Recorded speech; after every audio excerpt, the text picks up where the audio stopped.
Agora, no item 7, Allan Kardec vai falar principalmente aos críticos religiosos. Ele vem dizer que a gente não veio destruir a lei.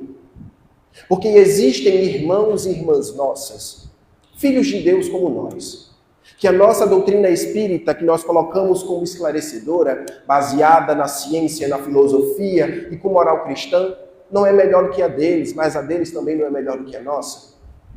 E de que fruto da ignorância e do desconhecimento da própria doutrina espírita, não nos aceitam, como se precisássemos, como cristãos. Eles nos dizem que nós somos iludidos ou seguidores das forças do mal.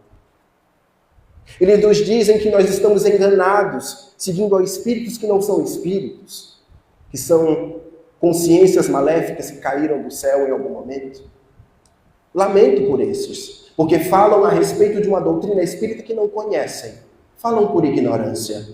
O fato é que, há 2024 anos atrás, o modelo e guia da humanidade, o caminho, a verdade e a vida, nos disse, lá no livro de João, capítulo 14, a partir do versículo 16, de que não nos deixaria sozinhos, e que enviaria-nos nos próximos dias um Consolador prometido, o Espírito de verdade, que ficaria conosco para todos os sempre, e que não nos deixariam órfãos.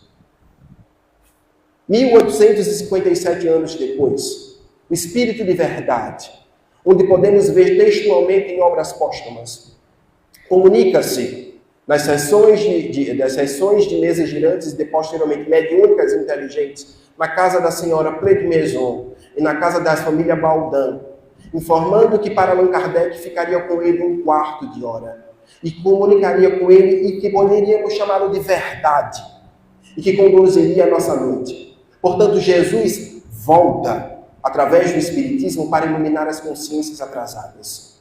Não somos ímpios, não somos hereges, somos seguidores de Jesus Cristo. Mas alguns, infelizmente, nos dizem que não somos cristãos.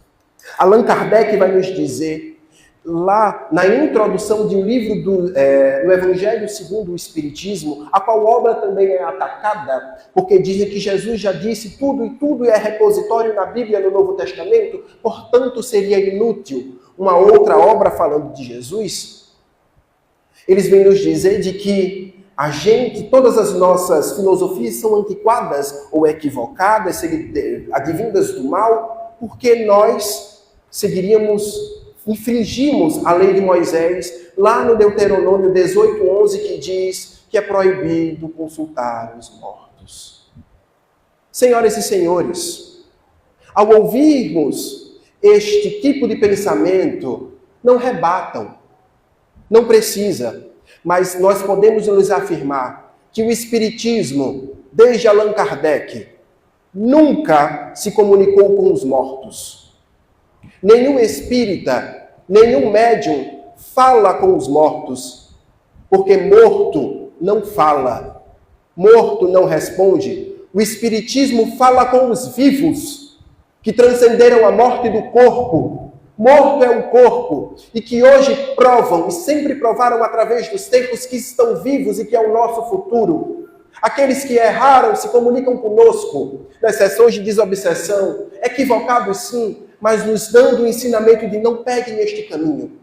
Os mais adiantados, como Adolfo Bezerra de Menezes, nos orientam a que caminho seguir.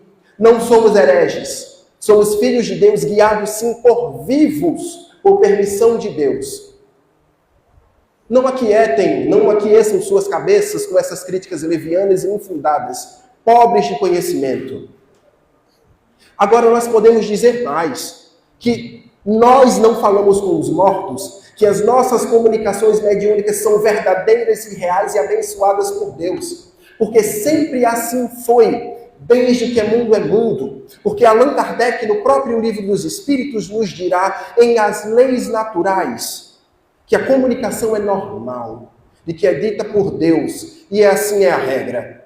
De que todos os livros sagrados, o Alcorão, a Bíblia dividida em seus 2 testamentos, o Livro dos Espíritos, o Bhagavad Gita, o Tao Te Ching, Todos falam das manifestações mediúnicas, a qual atacam a nós. Nós vamos ver agora que tudo que falamos são, na verdade, verdades universais presentes em todos os caminhos.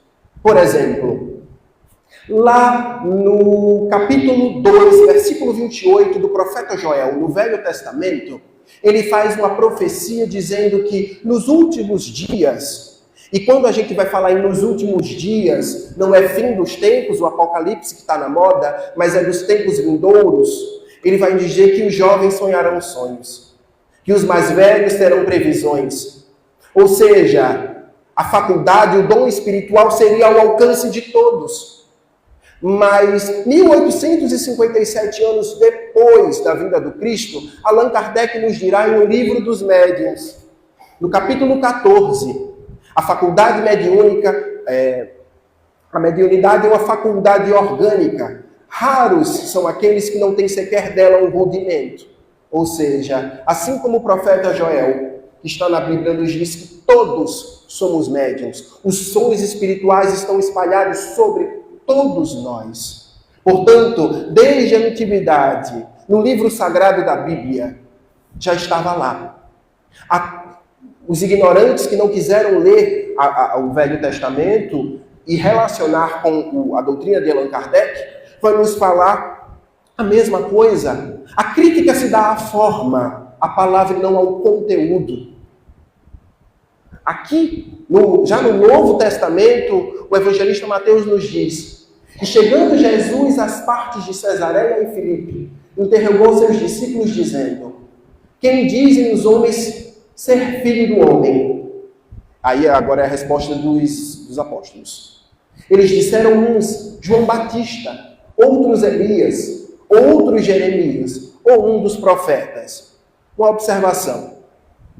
João Batista é contemporâneo de Jesus, mas desencarna antes. Jeremias e Elias são profetas do Velho Testamento, ou seja, viveram pelo menos 800 anos antes de Jesus. Então, como poderia aquela população achar que Jesus era Elias ou Jeremias?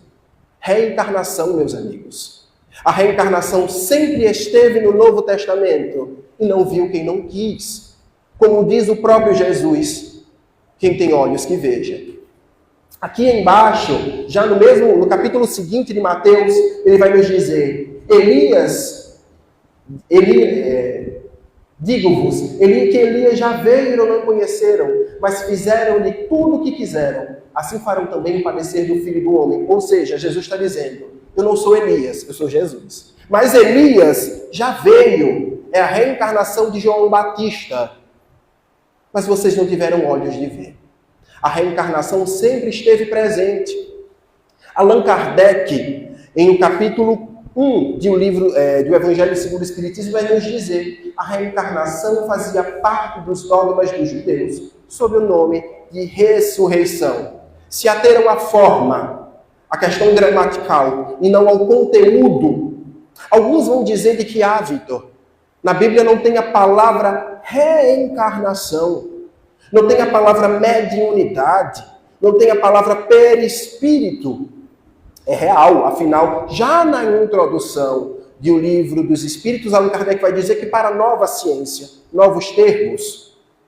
Por exemplo, o próprio apóstolo Paulo vai falar, o que nós chamamos de perispírito, ele vai chamar isso a cartas de corpo espiritual.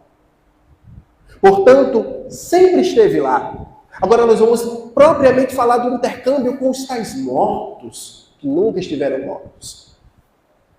Lá no Evangelho de Mateus, capítulo 2, o famoso episódio da transfiguração.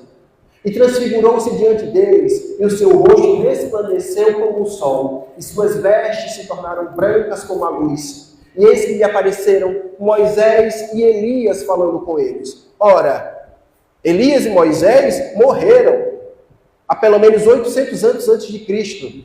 Se é proibido consultar os mortos, se os mortos não falam, como poderia trazer Jesus, Elias e Moisés? Alguns poderão dizer: era Jesus, menino.